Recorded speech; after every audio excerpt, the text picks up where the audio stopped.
Hola, salut à tous, chapitre 115 de Kaglamati est là et au-delà on s'est arrêté quand on nous présente l'un des candidats du gouvernement et qui est Kavinabi, mais à l'époque ça ne s'appelait pas le Kavinabi. L'un des gars qui est proposé pour être le forgeron qui va manipuler le Datenseki et il s'appelle Ulita, what's son nom déjà? Il s'appelle Subaru Elita. C'est un forgeron. Mais en même temps, il faut aussi mettre sushi parce que forgeron, ça prend pas beaucoup d'argent. Donc, en gros, la plupart du temps, il vend plutôt des sushis, quoi. Donc, là, il a fait oui, montrez-moi ce que vous avez montré. Je dois aller au boulot, faire mes sushis, c'est ça. Donc, c'était ça. Et pour moi, le Kamanabi, c'est pas encore que. En gros, il y a un autre candidat qui est le père de Chiro qui arrive. Et j'ai hâte de voir la confrontation pour voir comment en gros, le peuple Chiro va surpasser Subaru Urita et devenir le forgeron attitré pour manipuler Datenseki et créer les sabres sorciers qu'on connaît dans le présent. Et bien sûr, vu ce qu'on voit dans le flashback, les méchants de l'histoire, c'est le Japon. Et en gros, ils veulent voler les ressources de ceux de l'île, quoi. En gros, là, ils se terminent, ils prennent les ressources. Donc, ce papier, les méchants de l'histoire, c'est les Japonais. Donc, en gros, entre guillemets, ce qu'on supporte dans le manga, on ne sait pas les méchants. On ne sait pas les méchants de l'histoire. Donc, voilà. Prépage. Le petit chapitre, c'est Forgeron. Un message. Pendant que Shiba et Kushige discutent, ok, on a une discussion entre deux gars. Un gars fait Joji. Et le gars qui s'appelle Joji fait Monsieur Asumi. Et Asumi fait Shiba prépare encore un sale coup. Et Joji fait Quoi ce sale morveux il prend des missions, il prend ses missions trop à la légère. Et là, on nous met dans la sixième salle de recherche du laboratoire sur le Datseki. On voit en gros le laboratoire, on voit, le gars il fait pourvu qu'il ne vienne pas nous embêter, alors que nous avons ce grand maître avec nous. Et là, on voit en gros, devant en gros plein de personnes, il y a Ulita Subaru, quoi, et un autre gars à côté. On voit Ulita, il fait je suis Subaru Ulita, enchanté. Voici mon disciple et son disciple. Et deux gars du gouvernement qui parlent entre eux. Joji fait. Il est à la fois maître sushi et forgeron, hein. Et Asami fait. Asumi fait. Non, il est aussi un grand sabreur d'école Sakotsu, à une lame. En gros, Itoru. Donc, il est les trois à la fois. Et Ulita Subaru fait. C'est faux. Sur ces papiers dans trop de domaines à la fois, on finit par n'en maîtriser aucun. Je ne ferai jamais ça. Et là, je lui fais, mais et c'est pas lui que la parole lui fait, j'ai fait tout cela pour les sushis. Les sushis et la forge, les sushis, la forge, l'art du sabre, ces trois arbres ont permis de perfectionner mon façonnage auquel je suis entièrement dévoué. Hmm. Donc voilà, vous voulez comprendre comment en gros les sabreurs coupent les choses pour mieux couper le poisson. Ok, ok. Bon, je relis. Donc en gros, on voit Joji il fait, il fait. Non, c'est Sami. Asumi fait. Non, il est aussi un grand maître sabreur de l'école Katotsu à une lame. Donc il est les trois à la fois. Et, en gros, Subaru, il est là qui les entend parler, quoi, parce qu'ils sont face à lui. Il en fait derrière. C'est faux. Sur ces papiers, dans trop de domaines à la fois, on ne finit par n'en maîtriser aucun. Je ne ferai jamais ça. Et là, euh, Asumi lui fait, mais il comprend la Asumi, il lui fait, j'ai fait tout cela pour les sushis. Les sushis, la forge et l'art du sabre, ces trois arts m'ont permis de perfectionner mon façonnage auquel je suis entièrement dévoué. Je lui fais, je comprends. Et là derrière, il continue, et là derrière, on voit un gars, il fait, un gars du gouvernement lui fait le Datenseki produit une énorme quantité d'énergie occulte. Si on multiplie les recherches pour comprendre comment ce procédé fonctionne,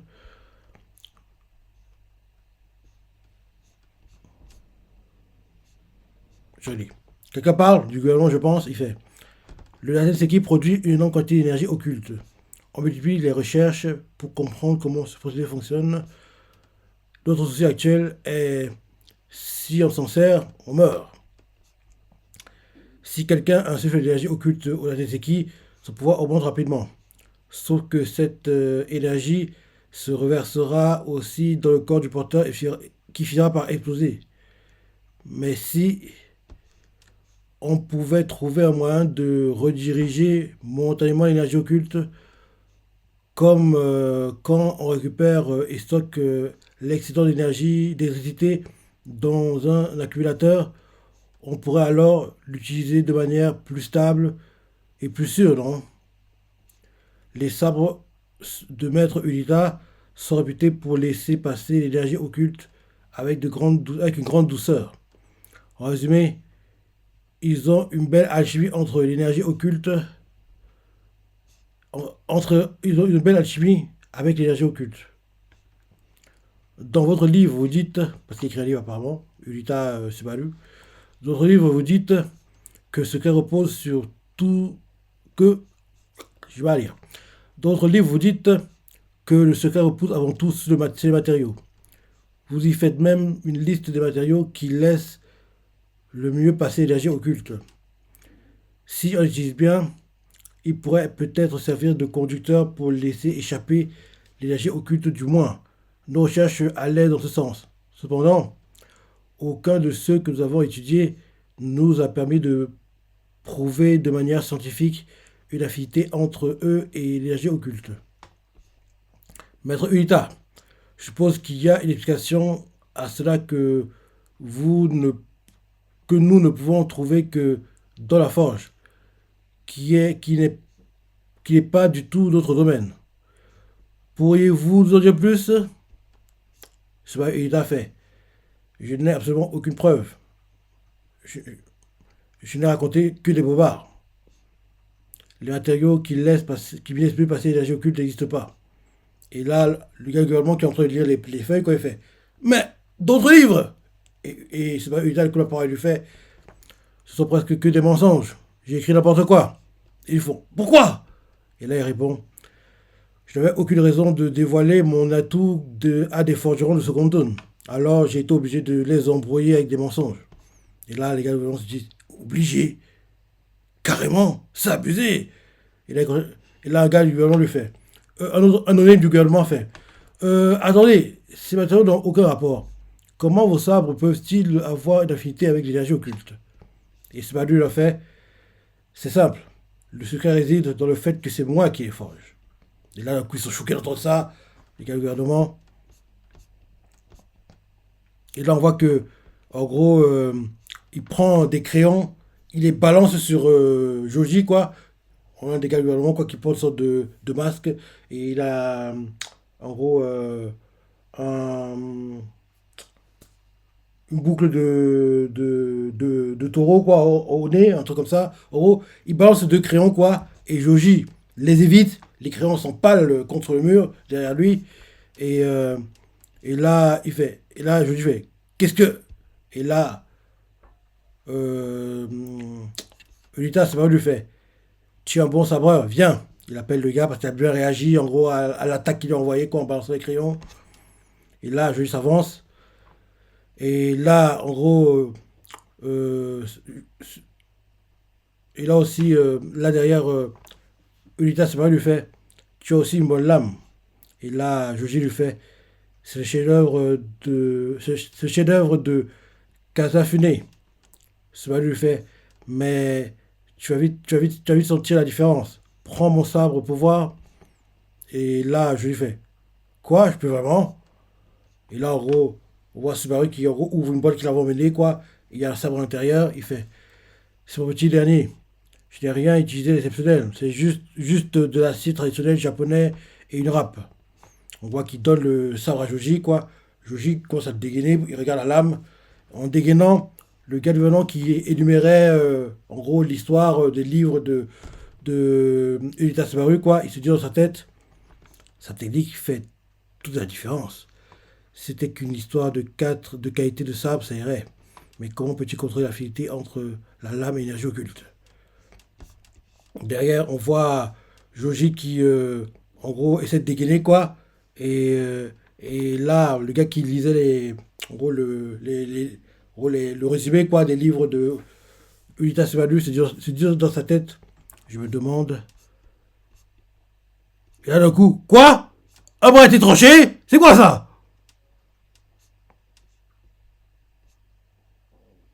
Ah, je crois compris. En gros, on dirait qu'en regardant le sabre que dégainait Joji, quoi, il a ressenti une sorte d'aura meurtrière. Il a même imaginé que sa main droite a été tranchée, quoi. En gros, c'est l'imagination, c'est pas réel, quoi. En gros, il garde sa main, elle est tranchée, il regarde à nouveau, elle est normale. Donc oui, c'est une sorte d'aura meurtrière qui ressort de l'épée, on dirait, parce que d'un coup, qui regarde sa main, elle est tranchée, il la regarde derrière à nouveau, elle est normale. Donc en gros, c'est ça, à mon avis. Donc en gros, on voit. euh, et là, on voit le coup, Joji qui regarde la lame, il fait waouh, c'est différent à ce point. Et là, Unita, ça va lui fait incroyable, hein. Et là, on voit le gars qui lisait les pamphlets, quoi, il regarde sa main, choqué qu'elle n'est pas tranchée, il fait quoi? Une illusion? Et là, d'un coup, un autre donné du gouvernement se disait dans sa tête, l'ambiance a réellement changé quand il a dégainé son sabre. Ce doit être une expérience horrible pour ce scientifique qui n'a jamais combattu. En tout cas, et là derrière, Joji il fait pourquoi c'est différent? Unita Sawada lui fait quand il y a de l'orage, la foudre frappe tout en cherchant un endroit où l'air est léger et chargé en humidité, qui laisse mieux passer l'électricité. L'énergie occulte fonctionne de la même façon. Quand il y a un changement dans la structure de la lame, quand il y a un changement dans la structure de la lame à cause de la trempée ou de petites fêlures dans le carbone, se forment alors d'étroites voies où l'énergie occulte circule mieux. Je les appelle les veines. Ces veines sont censées apparaître naturellement, mais moi, je les façonne comme je veux. Ça permet à l'énergie occulte de circuler efficacement, pour que le sabre ait un tranchant sans pareil. C'est pour ça que mes sabres peuvent tout massacrer sans aucune impureté. Et là, Joji, il entend ça, il se dit dans sa tête, c'est ça, le sabre d'éminent forgeron. Et là, Unita reprend la parole et fait, un forgeron capable de créer et aussi de remarquer ses veines, c'est rare. Et donc, puisque le Datenseki d'énormément d'énergie, se parvient à lui créer des veines qui correspondent, on sera alors en mesure de contrôler. Les gars du gouvernement, les scientifiques sont choqués en entendant ça. Et derrière, il prend la parole, Urita, tu vois, avec son nom, Urita Subaru, il reprend la parole et fait. Et si j'y arrive, ce sera peut-être la naissance des sabres ensorcelés, entre guillemets, parce qu'à l'époque ça n'existait pas. Mhm. Là, les gars du gouvernement sont choqués en entendant ça, émus. Et derrière, on voit que Joji réagit parce qu'il ressent quelque chose. Pareil pour Subaru Unita, il dégaine son épée parce qu'il ressent quelque chose. On voit que c'est Shiba qui s'est téléporté en fait, regarde dans la pièce. Et on voit que, en gros, on lui met les lames au cou, quoi. En gros, le. Ouais, c'est ça, ouais. En gros, on voit que les gars qui assistaient à la discussion avec Unita Subaru, quoi, ils ont senti que quelqu'un arrivait. Dès que Shiba est apparu, quoi, on voit que le petit Hiro, le père de Hiro, l'a beaucoup, Shiba l'a beaucoup, Mashiro, oui, Mashiro l'a beaucoup aussi, en gros, les trois sont, entre guillemets, mis en joue, quoi, entre guillemets, si t'avais peut-être ce que tu ferais. En gros, ils sont mis en joue, quoi, entre guillemets, en gros, et là, on voit que Joji fait, Shiba, que fais-tu? Et là, on voit Mashiro qui fait, j'essaie de l'empêcher. Et là, on voit un scientifique fait attendez une minute. Non. Et là, Shiba fait attendez une minute. Laissez-moi vous le présenter. Et là, il fait voici Kishiguira, il est forgeron. Et là, on voit Subaru Unita fait Okira, j'ai jamais entendu parler. On voit que derrière, euh, le père Tiro fait Oh, tu suis venu Lita, enchanté. Parce que oui, lui forgeron, quoi, non-name, forcément, il connaît les forgerons renommés, connus, quoi, populaires. Donc, en gros, si tu voyais son idole, quoi, quelqu'un qui respecte, donc, en gros, il dit Oh, tu suis venu Lita, enchanté. Et là, et là derrière, le disciple de Suba Ulita fait un peu de respect. Derrière, on voit le père Tiro, quoi, prend la main de Suba Ulita, il serre la main, quoi, parce qu'il est heureux de voir quelqu'un qui respecte dans le monde des forgerons, quoi. Et Suba Ulita fait. Il regarde la main, quoi, qui attrape la sienne, il fait. Il dit dans sa tête, belle poignée. Derrière, il fait ouvertement, tu vas forger combien de sabres? Et là, chez Chanomet, le tome 10 est en vente au Japon, le tome 11 sortira le 1er mai, vendredi au Japon. J'ai trop hâte, ok. Là maintenant, le père Tiro fait, en tout, peut-être 200, je dirais. Et là, le disciple de Ulita fait, que il fait, 200? Un sidage? C'est impossible d'en faire autant! Sans enfreindre les règles d'association sur la durée d'apprentissage et la limite de 2 par mois. Et le père Tiro répond derrière, l'important c'est de forger de bons sabres. Derrière, le disciple fait si tu n'es toujours pas, si tu n'es toujours pas connu, après avoir forgé autant, ça prouve que tes lames n'ont rien de spécial, non? Et derrière, le père Tiro répond je n'ai rien à rétorquer. Et derrière, on voit Shiba qui fait ok, là, la bouffe. Et en gros, quand il lui dit ça parce qu'il veut que le père Tiro s'arrange à convaincre les gens présents que c'est lui le candidat idéal pour, entre guillemets, forger les sabres. Parce que oui, il lui fait gars, si tu fais pas ce que je veux de toi, t'as pas à manger. Dès qu'il dit ça, ouais, il commence à baver parce il imagine la nourriture. Et là derrière, ils lui font allez, présente tes recherches. Et derrière, on voit le père Tiro qui fait le Daneteki est particulièrement sensible à l'énergie occulte, mais son pouvoir est aussi réactif à la chaleur. Cependant, si on se contente de le balancer dans le feu, il n'y aura pas vraiment de réaction. Il faut augmenter la chaleur petit à petit pour accroître sa sensibilité. Au vu, à vue de nez, je dirais qu'une température de 1000 degrés, à vue de nez, je dirais qu'à une température de 1000 degrés, il devient aussi sensible à la chaleur qu'à l'énergie occulte.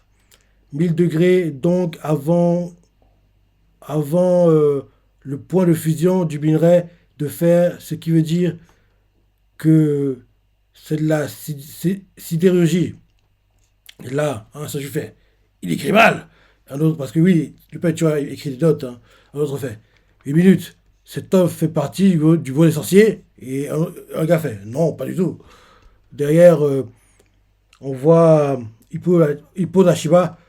Comment peux-tu connaître le contenu de recherche? Tu vas te raconter à cet intrus? Et là, un gars du gouvernement fait ça suffit, l'intrus arrête d'écrire. Je vais t'expliquer la suite.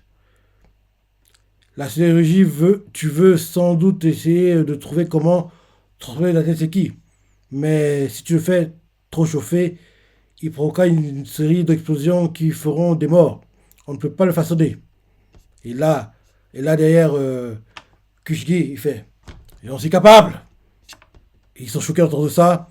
Et l'un des gars du gouvernement fait je veux m'excuser pour cet incident. Je vais les punir comme il se doit. Et là, Kushigi fait nous punir. Et là, on voit qu'ils sont emmenés, quoi, en gros, dans une sorte de cortège qu'ils emmènent en prison, quoi. Et là, le père Tiro fait Shiba.